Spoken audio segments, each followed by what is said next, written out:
अस्सलाम वालेकुम। yasinanalysis.com के प्लेटफॉर्म पर आप तमाम लोगों को खुश आमदीद। डेली बेसिस पे आपसे तकरीबन मुलाकात होती है और जो भी बैन अल-अक़वामी या पाकिस्तानी मार्केट के हवाले से जो इंपॉर्टेंट खबरें होती हैं वो आपके साथ शेयर की जाती हैं।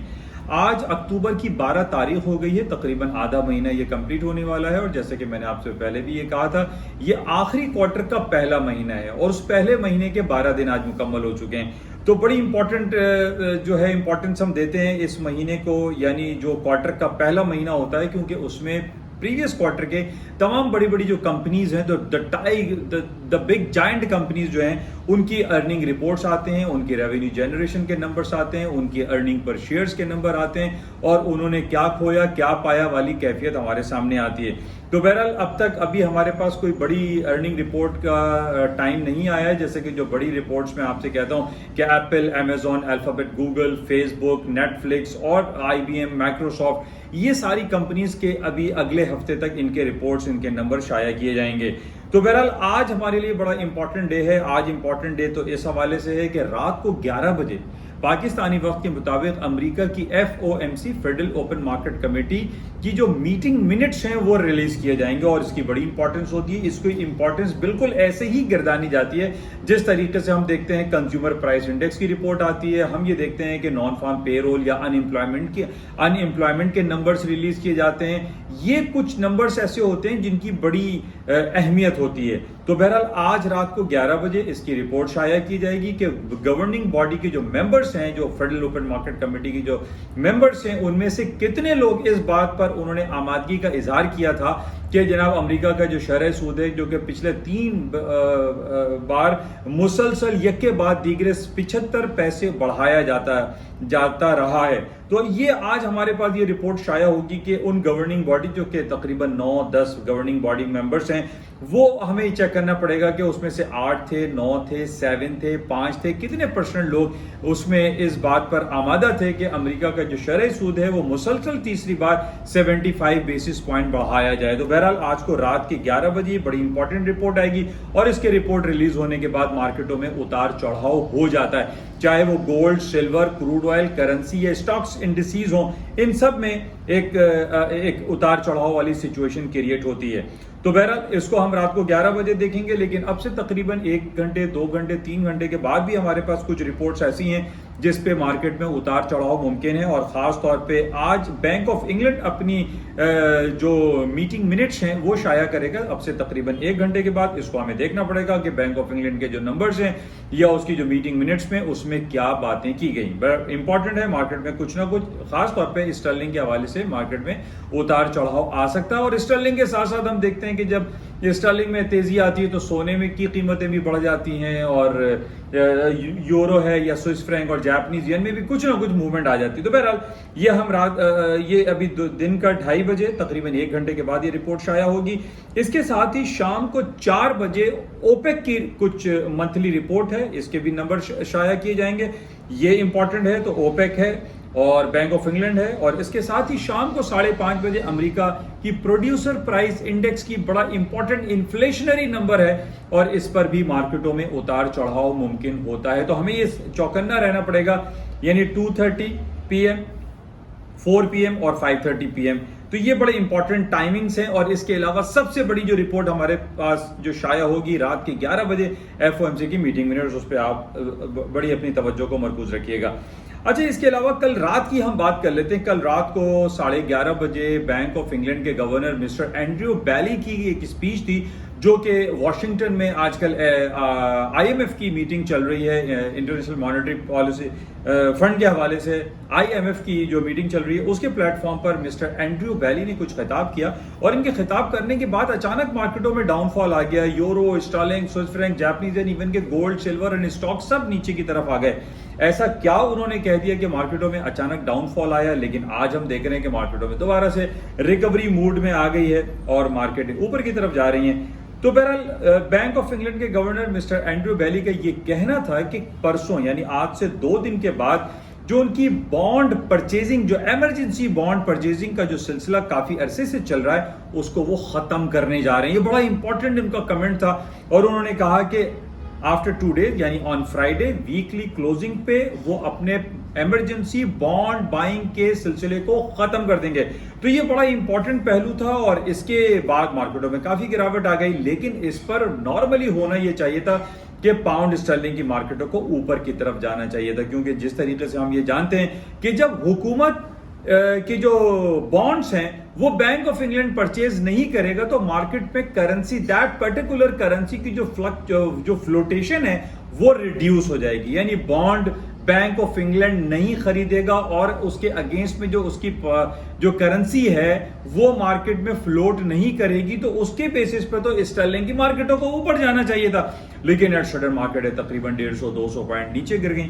लेकिन इसकी जो इंपॉर्टेंट, अगर आप इकोनॉमिक पहलू को आप इसको मद्देनजर रखें, इसका जायजा लें, तो नॉर्मली होता ये है कि जब कोई भी सेंट्रल बैंक अपने गवर्नमेंट के बॉन्ड्स को खरीदना बंद कर देती है तो वो पर्टिकुलर करेंसी जो है वो ऊपरी सतहों पर चली जाती है। तो कल रात हमारे पास यही खबर आई थी कि जनाब वो बैंक ऑफ इंग्लैंड के गवर्नर मिस्टर एंड्रयू बैली ने ये कमेंट जारी किया कि कमिंग फ्राइडे को वो अपने इमरजेंसी बॉन्ड परचेजिंग के सिलसिले को खत्म कर देंगे। तो बहरहाल इस बेसिस पे बज़ाहिर तो ये दिखाई देता है कि करेंसी मार्केट को स्ट्रांग होना चाहिए। बैंक ऑफ इंग्लैंड के इस कमेंट्स पे जो ब्रिटिश पाउंड की मार्केट है उसमें तेजी आनी चाहिए, लेकिन इसकी तेजी ना आने की वजह जो है वो डिफरेंट हमारे पास पहलू मौजूद हैं। जैसे कि मैंने पहले भी आपसे ये कहा था कि जो हमारे पास नंबर्स इशू होते हैं बैंक ऑफ इंग्लैंड के या वहाँ पे जो स्टैटिस्टिकल जो ब्यूरो हैं जो बैंक ऑफ इंग्लैंड के हैं या उनके जो प्राइवेट इदारे हैं जो नंबर्स इशू करते हैं वो बड़े ख़तरनाक है, वो भयानक हैं। यानी बरतानिया में आप देख रहे हैं कि वहाँ पे जो इफराते ज़र है, जो महंगाई है वो तकरीबन 45 साल की सतह पर खड़ी हुई है। इसी तरीके से बैंक ऑफ इंग्लैंड की डिफरेंट पॉलिसीज़ के नतीजे में हमने ये देखा कि बरतानिया की जो करेंसी है यानी ब्रिटिश पाउंड है वो तकरीबन 45 ईयर्स के लोएस्ट लेवल पर चल रही थी। वहाँ पे बेरोजगारी का जो मसला है वो आपके सामने है। बरतानवी जो पिछले 70 सालों से मलका थी, मलका बरतानिया क्वीन एलिजाबेथ II उनकी डेथ हो गई, उसके बाद भी एक नेगेटिव इम्पैक्ट आया। प्लस फिर हमने देखा कि बरतानिया पिछले 1.5 से 2 साल पहले ब्रेक्जिट हो गया और वो यूरोपियन यूनियन से अलहदा हो गया।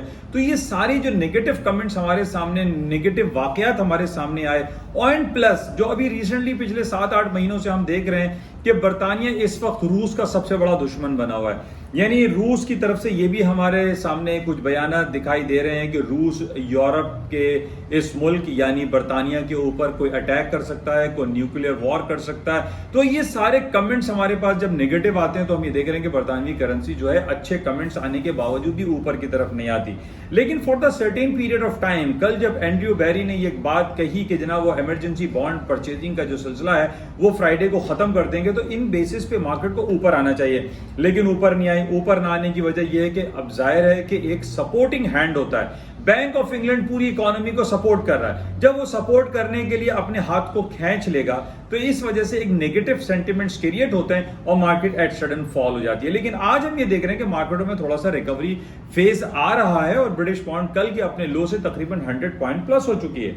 तो बहरहाल ये जो तमाम हालात व वाक़यात हैं वो आपके सामने रहते हैं और ये मैं कोशिश करता हूं कि वो आपके साथ शेयर करूं कि what is the story behind all happening, कि स्टर्लिंग क्यों गिर रहा है, ब्रिटिश पाउंड की मार्केट या आपकी यूरोपियन करेंसी जो है वो डाउनफॉल का शिकार क्यों है। इसका भी मैंने पहले आपसे कहा था कि यूरो, कल मैंने एक तज्जिया भी पेश किया था अपने व्हाट्सएप प्लेटफॉर्म पर कि आप अगर रशियन रूबल की प्राइसेस को देखें तो वो वीकर साइड पे जा रही हैं। Russian rouble versus sterling, Russian rouble versus US dollar, Russian rouble versus euro currency, ये तमाम की तमाम जो है वो वीकर साइड पे जा रहा है रशियन रूबल। जब रशियन रूबल वीकर साइड पे जा रहा है तो इस बेसिस पे ये प्रिडिक्ट किया जा सकता है कि यूरो करेंसी ऊपरी सतहों पर जा सकती है, क्योंकि यूरो के ऊपर जाने की वजह जो है हमारे सामने सिर्फ और सिर्फ यही है कि रूस इस बात पर आमादगी का इजहार कर दे कि वो पेट्रोल या एनर्जी सेक्टर की जो पेमेंट है